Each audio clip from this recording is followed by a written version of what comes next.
and that's Tom Brady. Let's talk about Tom Brady. Let's talk about Tom Brady really quickly. The same lessons are applicable, but I have quite an interesting spin on this for Tom Brady. Facts, life and business are about people and collaborating. Yes, yes, yes. And I'm still looking forward to working more with you, sir. So we definitely have to be doing. If we instead of complaining about anything, definitely joining forces together to take over. Even when it comes to power, right? Power is taken, it's not given. If it's given, it's not really power. That means it can be taken back from you, right? That means you never really built the skill set to get that power in the first place. And I tell people this all the time, but hey, to each his own. Rewards, consequences, and time and patience is always the teller of the real truth. And a lot of people will claim what is true or what is not true at any given period in time, but we know that time only tells us the truth. Speaking of time telling us the truth, right? We have Tom Brady here, right? So let me read this. This was a statement. So over the past few days, it's been trending. There was actually rumor first. Now I am not a sports guy at all. I'm not an athlete at all. Um, Maybe a little bit in soccer, but a little bit, right? But I do think that sports can represent a lot of life lessons for us, and that's something that I really enjoy a lot about sports news. Uh, I A lot of time you'll find me call life a game, and people sometimes misconstrue that as I'm saying it's a joke. No, life is not a joke. It's a game because there are rules to the game, and you have to learn how to play it. And you don't get to say I'm just me, and life doesn't give you that benefit, right? Especially as a man, to say I'm just me, I'm just gonna be me, I don't want nobody trying to change me, right? That's not how life works, unfortunately. And if you know anything about life, life will kick you in the butt. Life will present curveballs, and you have to learn how to navigate. It's the same thing you see in a game, right? So even if you, yeah, like if you have a game, right, that's going on, somebody is sitting on the sideline, that person is still in the game, right? Effectively still in the game, because they could call on them at any time. So even sometimes you feel like you're on the sideline, you have to. There's a role that you're playing, which means you're on standby and you have to be ready to go when you're being called upon. And then also a person like Tom Brady, who is arguably the biggest footballer, American footballer of all times. Um, that's a role that only a few people get to play in life, right? Now, the lesson I wanted to take out of this is probabilities versus probabilities versus possibilities. This is something I'm extremely big on. I do notice that a lot of men are more inclined to talk about the probabilities today more than the possibilities, right? As far as what to aspire towards, right? I do see that they use it as excuses to not be the better version of themselves, right? It's more so about what the statistics says and what the facts says and what the data says, right? And while those things are very, very important, I think Sir Hale spoke to this in one of his live streams. He was talking about, I think you were a guest. I think it was a guest on somebody else's platform, where you talked about the pragmatic part of things and the practical side of things. Pragmatic versus, I forgot the word that he used, but some of us are pragmatic. Some of us, we also know that there's great possibilities in life. The level where Tom Brady has decided to retire at 22 seasons is literally unheard of when you think about the average, when you think about statistics, right? So what is the average length of an athlete's lifespan in their career, right? I think it's less than 5, right? I think majority. I think it's 40. Let me even check. First of all, let me read this statement here, right? So I've always believed the sport of football is an all-in proposition, right? So all in, all in, all in. Same thing we talk about in marriage, in relationships, in even in business. When you decide to start an endeavor, right? You better be all in, all or nothing, or don't do it at all, right? Now, some people will push against that and say, hey, don't put all your egg in one basket, right? Now, obviously, context matters, right? Context matters, right? But in the grand scheme of things in life, if you really want to win big, you have to be all in on whatever it is that you believe in, because you really, really you kill your chances when you go in half has, right? You have to put everything in. Now, again, it depends on what context. It depends on what we're talking about. It depends on what aspect of things we're talking about. So it's very, very important to understand context and what we're talking about. I'm saying, though, in the grand scheme of things, we have to really, really pay attention to the nuances and the context, and not just speak in absolutes. I think only little boys speak in absolutes. Just in general, I think people that lack experience speaks in absolutes. Okay, because when you understand life, you start having certain level of experience. You just know that it's not wise to speak in absolute or move in absolutes. So Sir Hill says depends on sports. In football, it can be extremely low, 3 to 6 years in many cases. Yes. And I think an average footballer makes less than $200,000 per year. But when people decide to have their sons involved in football as an aspiring thing, as an aspiration, they're not saying, hey, I want my child to be the average. They want their children to be the best. Okay.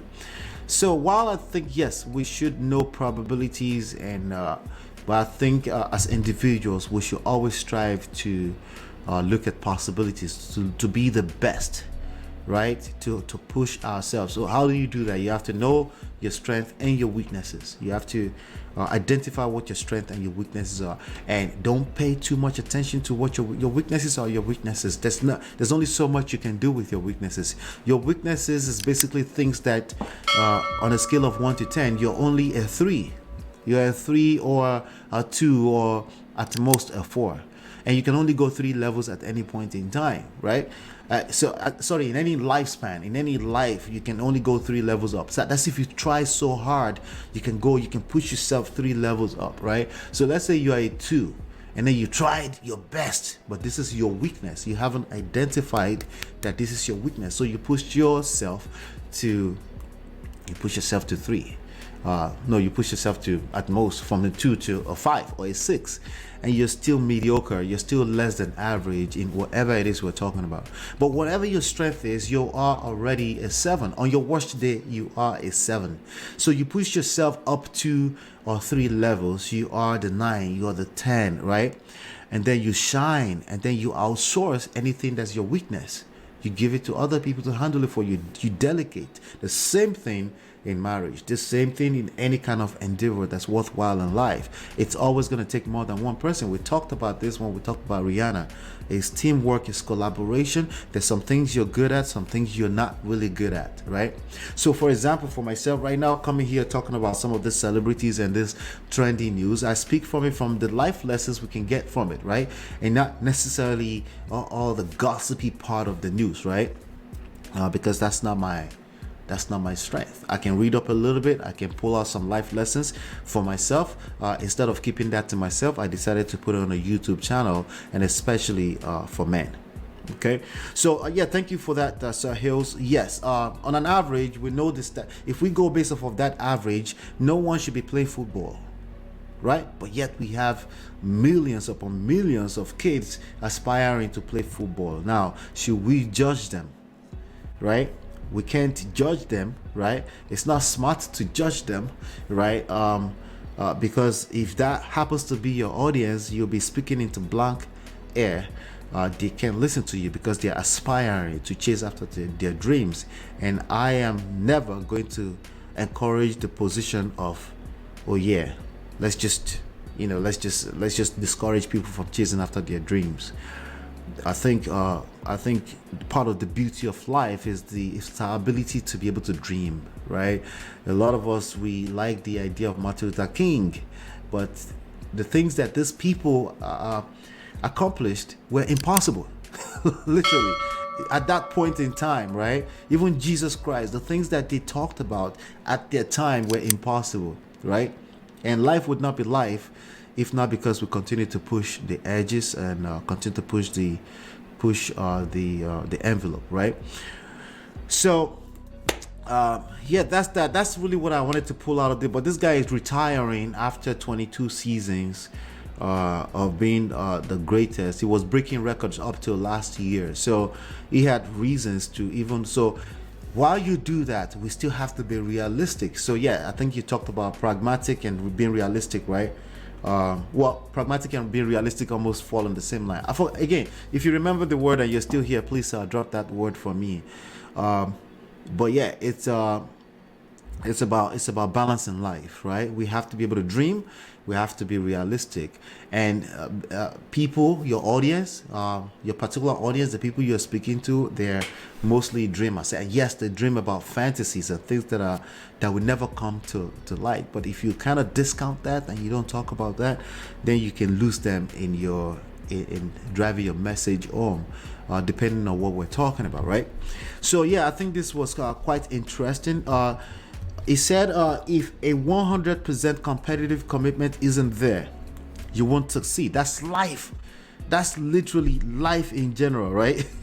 And success is what I love so much about our game, right? There is a physical, mental, and emotional challenge, right? So emotional challenge, like, right? In the men's space, we tend to discount emotions a lot. Feelings, emotions, we discount this, and literally that's what drives everything.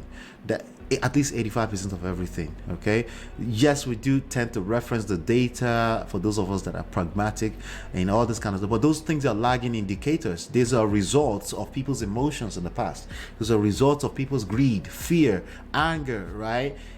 Those things transpired and then recorded data, and then we're quoting the data as the absolute truth to life. There's something faulty about that, something wrong with that, right? So emotional intelligence is necessary, and in any endeavor, including business, even business itself, you cannot discount the effect of emotions on business, because business is driven at least by these two emotions, greed and fear. I see people talking about marriage. Oh, for such a fantastic show you had on Sunday. I was on for the most of it, right?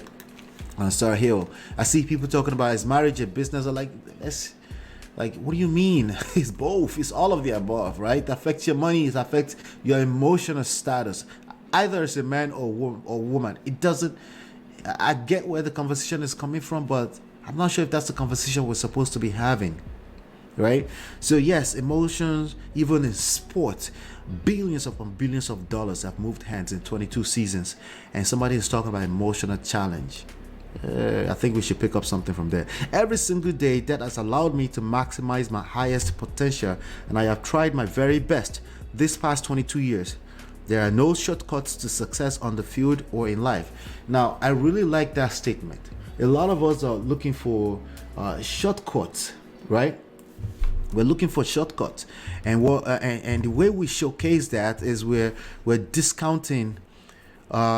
Not yet, but you can cash up. Thank you so much, Oceans 1313. Thank you so much.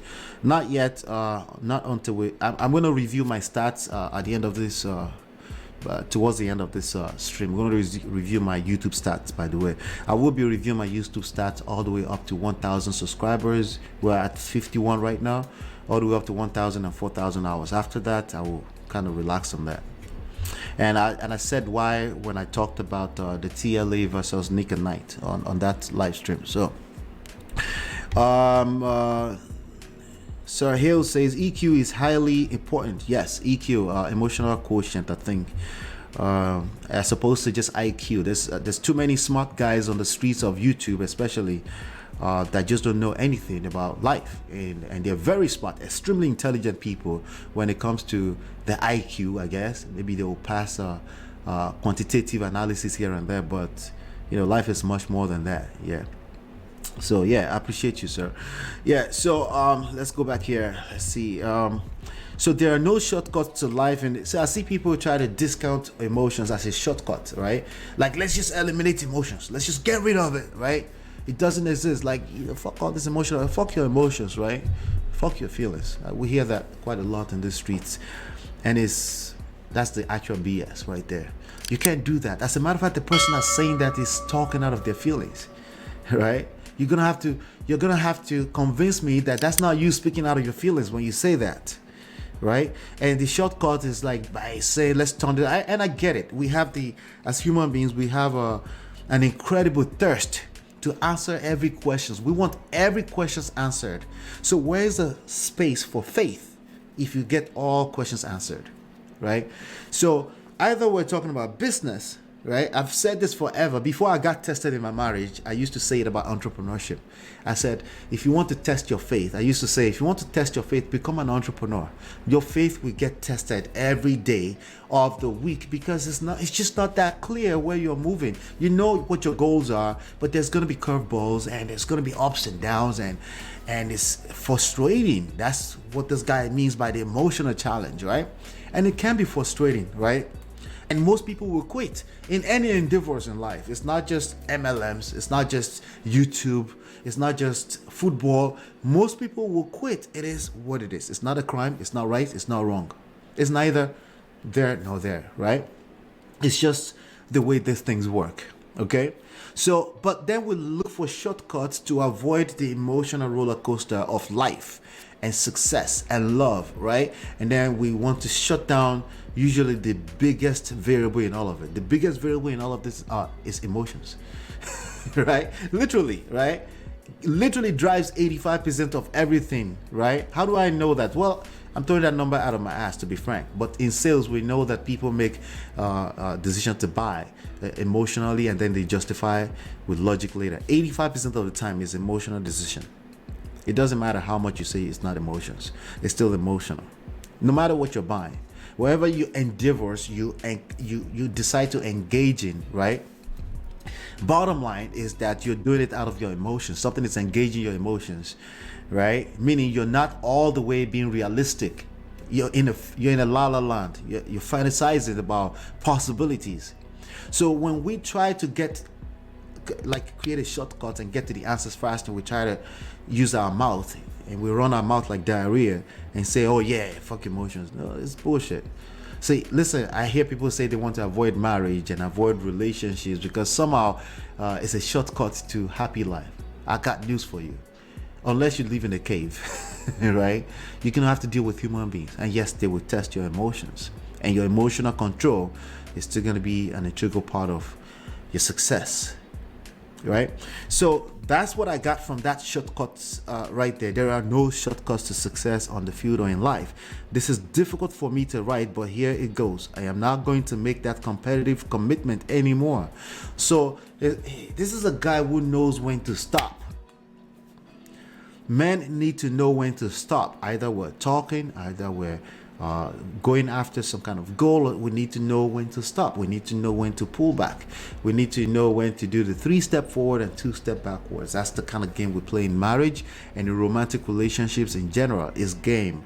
A lot of little boys on this YouTube streets, we just go heavy in, and then they expect their message to land. Your message will not land if you're aggressive, if you bomb rush anything like that. Your message will not land. The other person will feel attacked, and the natural next step is to defend themselves. And the defense usually comes in the form of an offense. It's against you, right? And then you go back and forth, and then you have a chaos. And that's what we can see happening everywhere in the world right now. This is difficult to me, right? I'm not going to make that competitive commitment anymore. I have loved my NFL career, and now it's time to focus my time and energy on other things that require my attention. Yeah, so when we try to do shortcuts, we essentially spend a lot more time we spend a lot more time than we need to on crap, on nonsense, right? And that's a problem, you know. We're looking for shortcuts, but we spend longer time beating around the bush, right? As opposed to suffering, right? Especially men. Men need to embrace suffering. Absolutely. If it feels like it's tough, it's difficult, again, you need to learn when to back off, right? But again, a lot of times it's just, hey, you need to lean in, and there's something, if you're confused, there's something new to learn, right? It takes discipline to start. Equally as true, it's discipline to stop as well. Yes, a lot of wisdom involved in that, because again, you can start feeling invincible, and you start feeling extremely, feel the sense of pride, the unhealthy ego, right? Pride, and you don't know when to stop, right? So this is very, very important, right? So yeah, let's go to the next trendy news that I wanted to cover today was about this one is another good one,